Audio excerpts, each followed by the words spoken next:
What up, guys? Welcome to the Son of Wanda. Ahsoka episode 3 has dropped, so let's conversationalize. Alright, guys, so Ahsoka episode 3 is here. I am so excited to finally be getting this show, and I really liked this episode.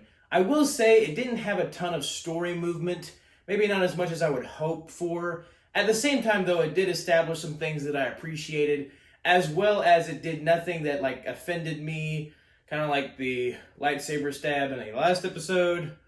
It did nothing that overtly made me go, or oh man. I enjoyed it, and it felt like Star Wars. That's the best part of it, is that it felt, the last two episodes felt like Star Wars too, but this one especially just had that Star Wars feel to it, probably because it had 100 callbacks to A New Hope. So let's get into it. Spoilers are starting now. But the episode begins with Sabine in her Jedi training. Lightsaber training, sort of. She has a wooden stick, which she had in Rebels as well when she was training to use the Darksaber in Star Wars Rebels. But Sabine is training with Huyang, and Huyang has these lights that are coming at these flashlight things that somehow detect where her lightsaber, her stick, goes when she swings at the lights, and the beams projecting from the lights, and it detects her movement and how precise she is. And she's not doing great, but she's not doing terrible. So I thought that invention in general was interesting. We haven't seen that before. I thought that whole idea was really cool. But Ahsoka steps in and starts to train Sabine herself, and she gives Sabine a helmet, that prevents her from seeing anything, just like Obi-Wan did in A New Hope, all the way back in A New Hope. And Sabine even says the same thing that Luke did.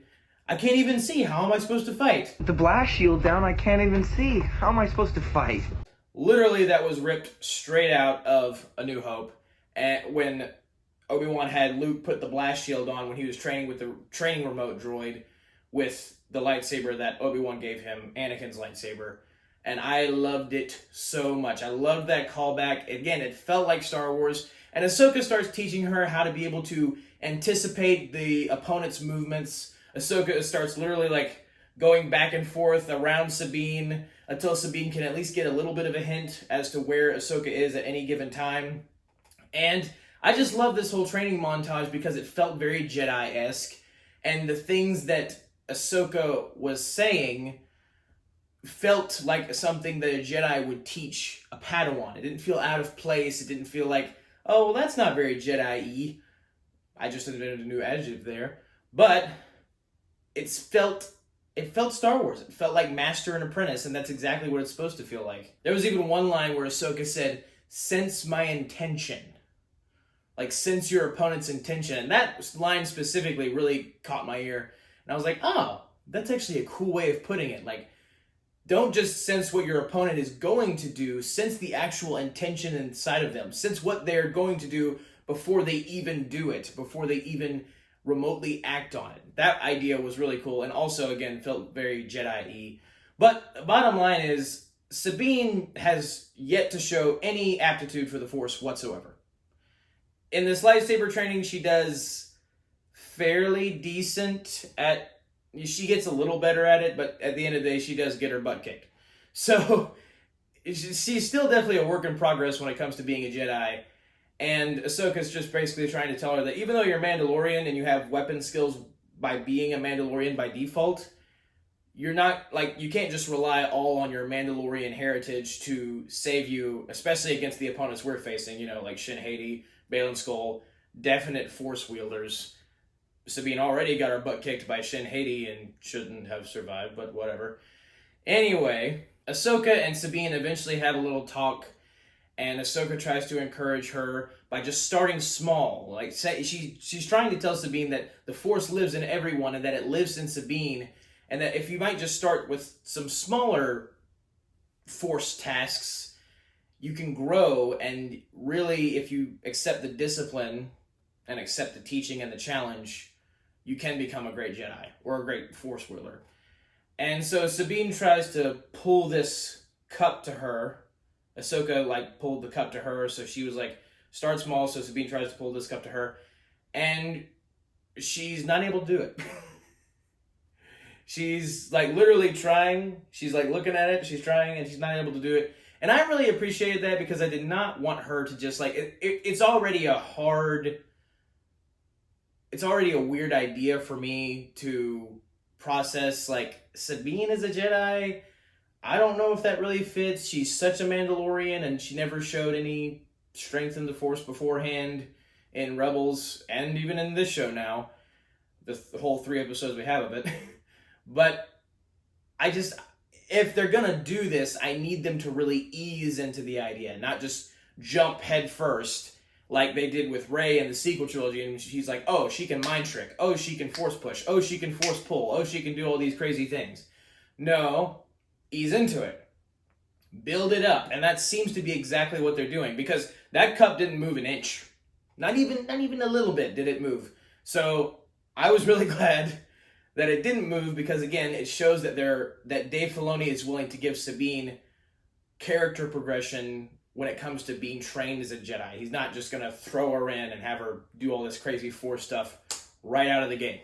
Really loved that. Meanwhile, you got Hera talking to the New Republic Council, the committee, about sending Ahsoka and Sabine some New Republic reinforcements to fight the bad guys. And guess who's the Chancellor? The new Chancellor of the New Republic, Mon Mothma. Mon Mothma featured heavily in Andor recenter. And, you know, she's been a Star Wars character forever now. And Mon Mothma's doing it again. And it's funny, I really love that Dave is being consistent with her character, because this is exactly how she's been her entire Star Wars history. In the sense that, what I mean by that is, Dave has kept her consistent, because Hera's like, hey, we have some corruption in the New Republic. Those guys in the last episode were definitely Imperial. And what's up with that?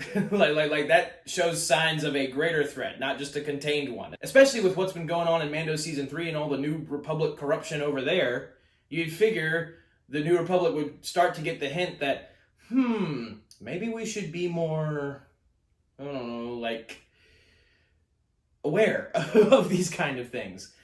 So Hera tries to convince them to give her some help, or give Sabine and Ahsoka some help. And on the council, you have this guy named Xiono, who I'm pretty sure, I've heard this elsewhere, I've heard this as Easter eggs from other YouTubers, but I'm pretty sure is the father of Kaz, who is the main character in the Star Wars TV show Star Wars Resistance. It was an animated show that came on the Disney Channel, and I didn't like it at all. I was okay with the first season, but then the second season happened, and it was like, oh, well, whatever, I guess. It wasn't memorable. It just didn't have the Star Wars that you want it to have. And it's just the whole tangent there. But anyway, this guy is the father of that main character. And in this series, Star Wars Resistance, it was definitely established that Kaz's father is not the greatest person to try and get along with. And he definitely isn't here. He's accusing Hera of just wanting help, and because Hera's trying to convince them that Thrawn is coming back, and he's accusing her of saying that just because she wants to find Ezra. And he thinks that Thrawn and Ezra both died. Somehow. I don't know how they would have. All the Purrgil did was transport them. But he thinks that somehow they died. That seems to have been the opinion for quite a while now in the Star Wars universe, ever since Ezra sacrificed himself by exiling Thrawn with the Purrgil. But this guy's being pretty obstinate toward the idea of Thrawn coming back. Mon Mothma was like, hey, I'll talk to my committee, see what we can do. And of course, they decide not to do anything.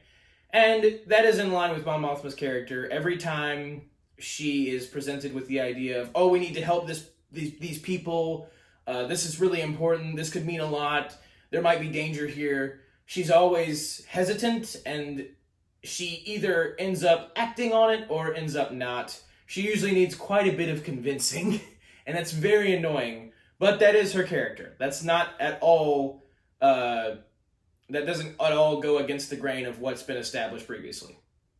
And so I was glad that Dave at least kept that consistent, but it also shows the weakness of the New Republic, the weakness of Mon Mothma, that she's not willing to act in this situation when it clearly needs acted upon. And yeah, so that would explain, if you go across, which you really shouldn't, if you go through sequel trilogy timeline, that would explain why the New Republic fell, is Mon Mothma and the New Republic's incompetence, but I'm pretty sure that was even established in expanded universe, so even disregarding the sequel trilogy, it makes sense for the world of Star Wars that Mon Mothma would still, not be totally okay with staying on the offensive. Because, wow. I mean, as for me personally, I feel like after Return of the Jedi, all the politics should have kind of worked themselves out. I feel like the New Republic should have kind of gotten all that mess together and then learned their lesson. Been like, hey, because the Empire took over, we probably shouldn't have that happen again. But, there's always going to be incompetent people, like Mon Mothma in this case scenario. And I would have rather the New Republic be more competent, but that's just me. Anyway, Hera doesn't get the vote she wanted. And after this meeting, though, we get to see Hera's son, Jacen Syndulla, and he was shown at the tail end of Star Wars Rebels, the series finale, tail end of that. And he makes this comment about, he says, Chopper told me that Sabine is training to be a Jedi. I want to train to be a Jedi. And Hera just kind of puts her hand on his shoulder and just smiles at him. So you don't really know exactly what her opinion is on the whole situation. Because, the reason this is significant is because Jacen Syndulla is the son of Hera and Kanan Jarrus, one of the main Jedi in Star Wars Rebels, Ezra's master. Kanan Jarrus, he is awesome. Voiced by Freddie Prinze Jr. in Star Wars Rebels, he is great in that role as Kanan Jarrus, this Jedi master. Well, I say Jedi master. Watch the show. They get into all of that. Anyway, he's a very powerful Jedi, and it makes total sense that Jacen would be Force sensitive to some capacity. I feel like he should be. I feel like if he isn't, that would be going against the grain of what's been established, because Star Wars has shown that if you are the son or daughter of an insanely powerful Force wielder, you probably are also going to end up becoming an insanely powerful Force wielder. Now, I do feel like they could get into some really nuanced stuff about this whole thing, because I feel like there's this possibility that Hera might not want Jacen to train as a Jedi because of certain events that play out with Kanan Jarrus in Star Wars Rebels. I feel like that might be the case, and they could really flesh out some emotions with that plot line, and I really don't want them to waste that. I think that would be very interesting. At the same time, though, I also think it would be really cool if Hera was encouraging Jacen to be a Jedi because of how awesome of a Jedi Kanan was. So all that stuff I think is great, and I think they could do some really cool things with later down the line.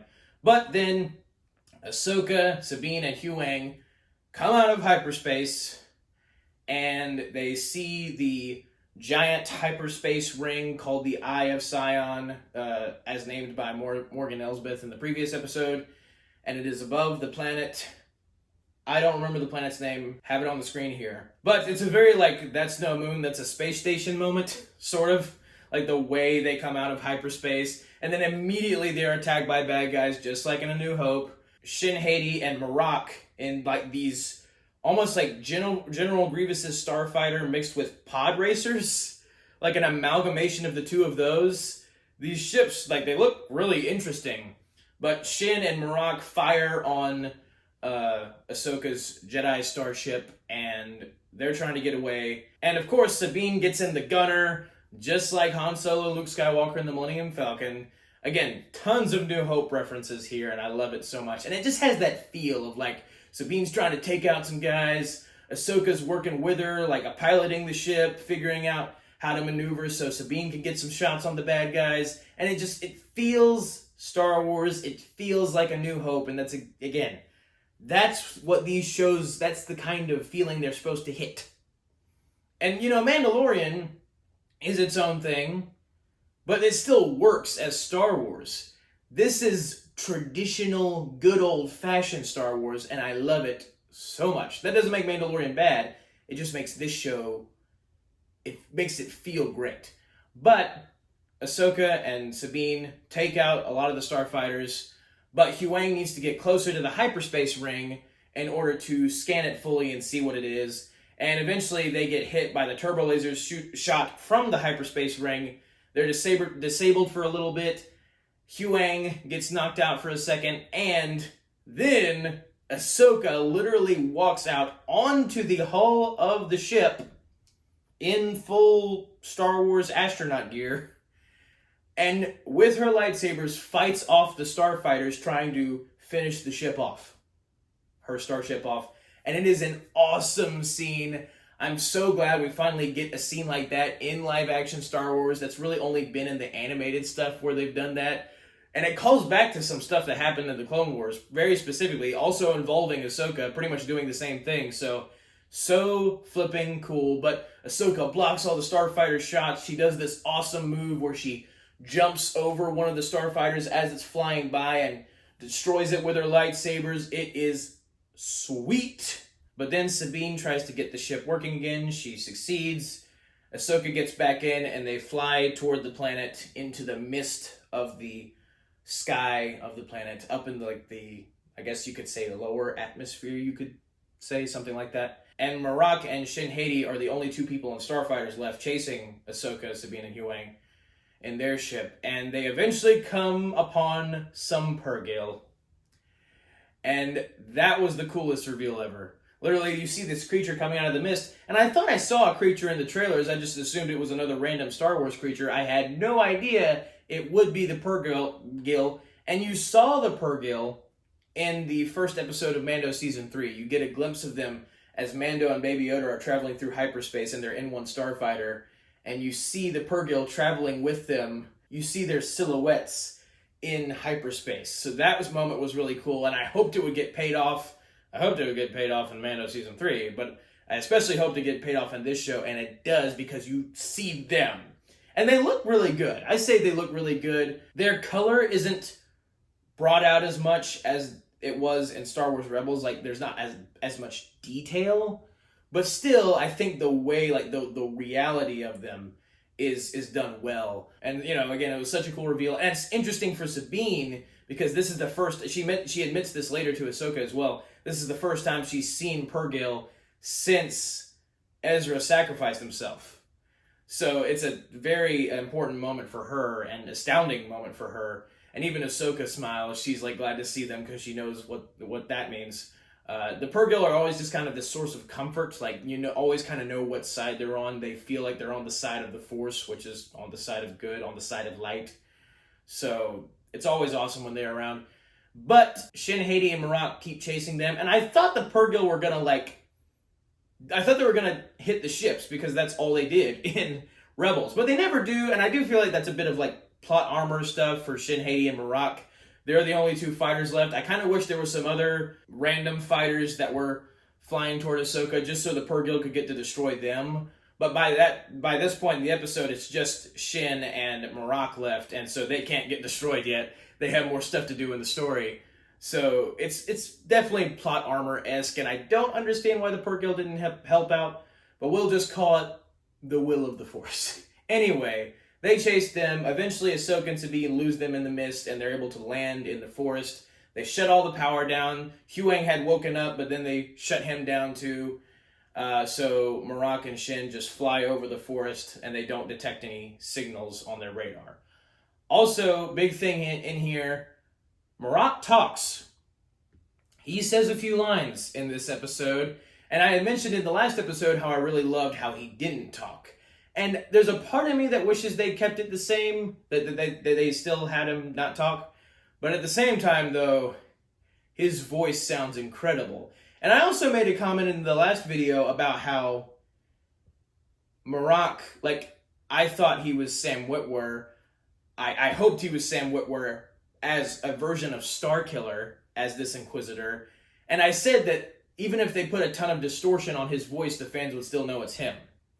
They've put a ton of distortion on that voice, and I have no idea, like no concrete evidence of who it is.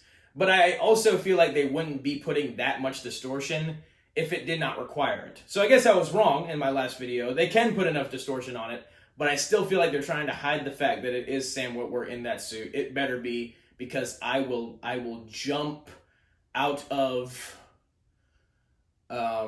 this room. Analogies. I will jump out of this room if that happens. But Marok talks. He's got this deep, crazy, robotic voice.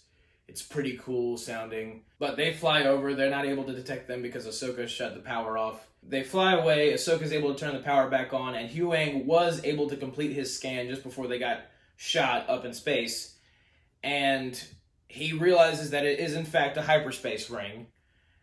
And that it's a hyperspace ring that he's never seen built to the size and scale that it has been built. And apparently it is able to transport massive objects at insane speeds at an insane distance. And so Ahsoka uses this to theorize the fact that it might be able to transport things to other galaxies, back and forth. And I assume this is, she's getting the picture that this is all leading to transporting Thrawn either to the planet or transporting the bad guys to Thrawn. I still have not really gathered what that specific goal is. All we know is the most important thing is it's a portal or a hyperspace ring that can get people on the other side from one place to another, back and forth. And in the last episode, I didn't really cover this, but apparently Thrawn is in another galaxy entirely. And this is kind of the first time in Star Wars that we've heard of other galaxies. We've always just been concentrated in the same galaxy and not really ventured out that far to that scale of expansion.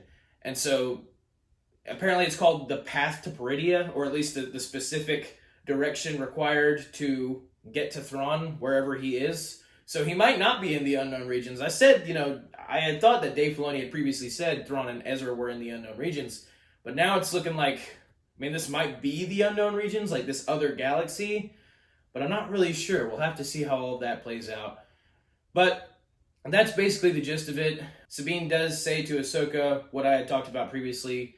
It's just a very special moment for her, having just seen Purrgil, and the last time she saw them was when Ezra sacrificed himself. And I really enjoyed that. Again, like I said in the last video, how she remembers Ezra. This story has to do with Ezra. Hera cared about Ezra. She still held out hope for Ezra and stood up to Xiono in the council meeting earlier in the episode.